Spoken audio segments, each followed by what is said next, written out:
continuando a nossa aula, agora a gente falou sobre o tratamento de variáveis qualitativas. Então, tenho lá uma variável que é qualitativa. Eu faço uma tabela de frequências e com essa tabela eu posso ter frequência absoluta ou relativa. Com essa informação eu posso fazer um gráfico de barras, colunas ou um gráfico de setores, né, chamado de gráfico de pizza. Agora, o que acontece quando eu tenho que tratar variáveis que são quantitativas? O que são variáveis quantitativas? Aquelas variáveis que a resposta são números. O fato da resposta das nossas perguntas serem números faz com que a gente tenha uma série de outras possibilidades. Por exemplo, calcular a média dessas respostas, calcular um desvio padrão dessas respostas. Por quê? Porque os dados são dados numéricos, certo? As minhas variáveis, as respostas, são respostas numéricas.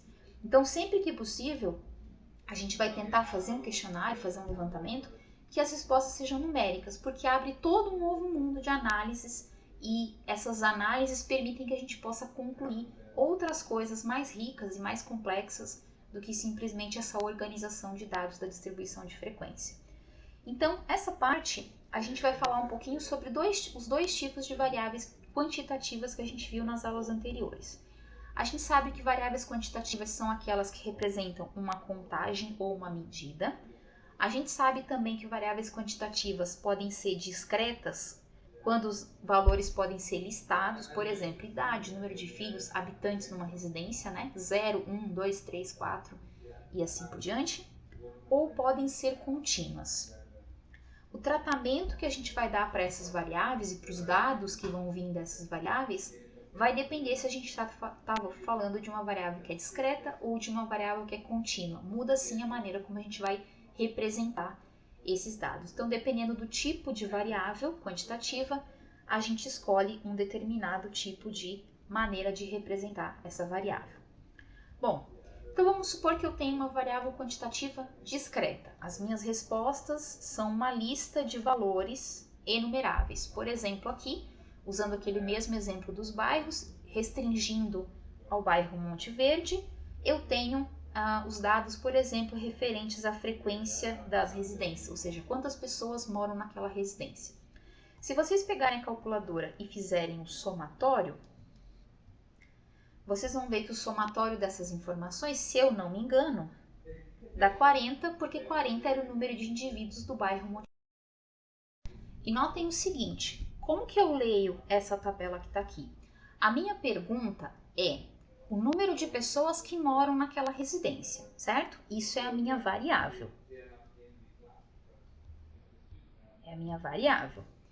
As minhas respostas podem ser 0, mas aí no caso acho que ninguém respondeu 0 pessoas na residência, senão não tinha ninguém para responder. Ou mora uma pessoa, ou 2, ou 3, ou 4, ou 5, ou 6, ou 7, ou 8. Então, essa coluna que está aqui são as respostas possíveis, podemos dizer assim.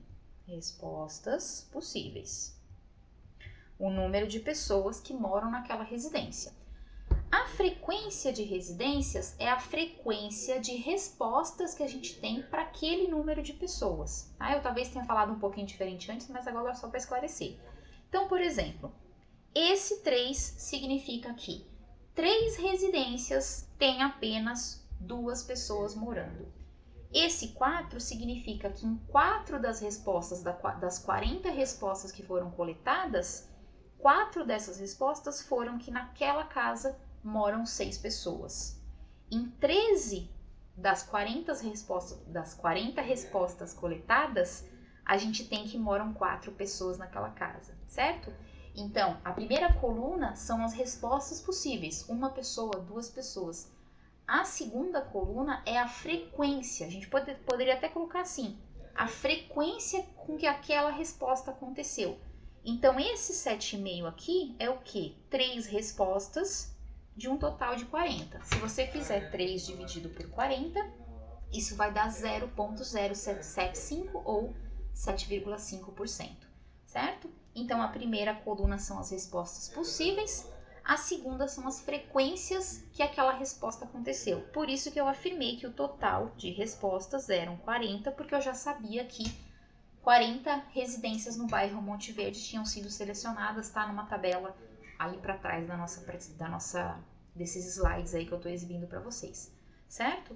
Então, quando a nossa variável é uma variável quantitativa, discreta, a gente pode sim construir uma tabela com as possíveis respostas e quantas vezes aquelas respostas foram verificadas no meu questionário.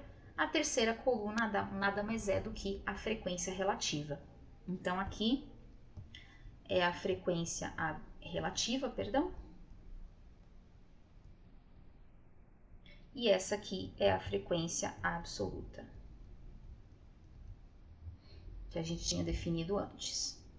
E a primeira coluna são as possíveis respostas que a gente tem ali na nossa pergunta, né, de quantos indivíduos moram nessa casa. Então, um tratamento mais simples é esse. Vamos construir uma tabela, certo?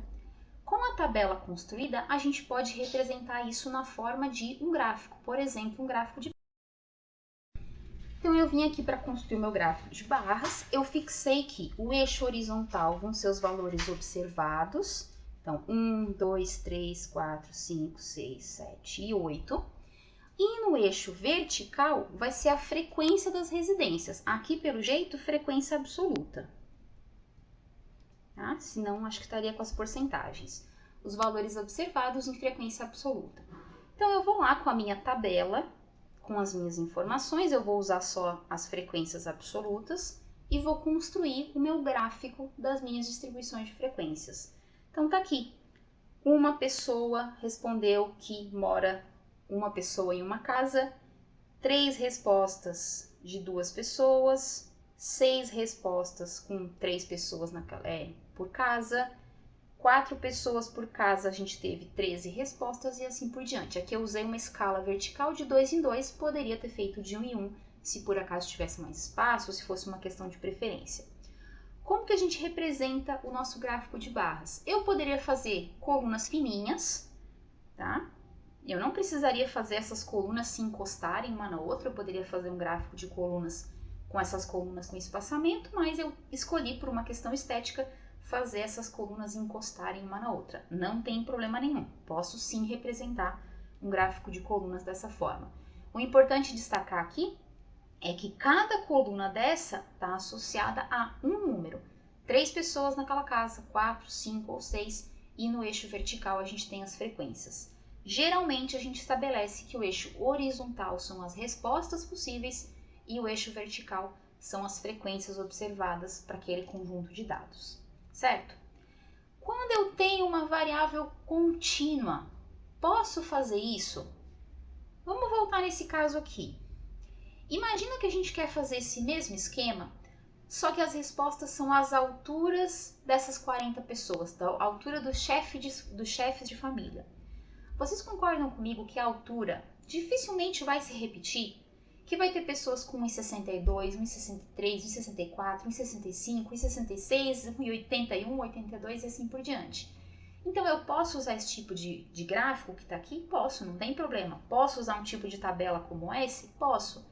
Só que para cada possível resposta eu vou ter que colocar uma linha na minha tabela, por mais que eu tenha apenas uma resposta. Para alguns casos eu nem vou ter nenhum tipo de resposta, eu posso ter uma altura ali que pulou. Então eu vou ter que colocar 1,61, 1,62, 1,63, 1,64 e assim por diante. Então o que acontece?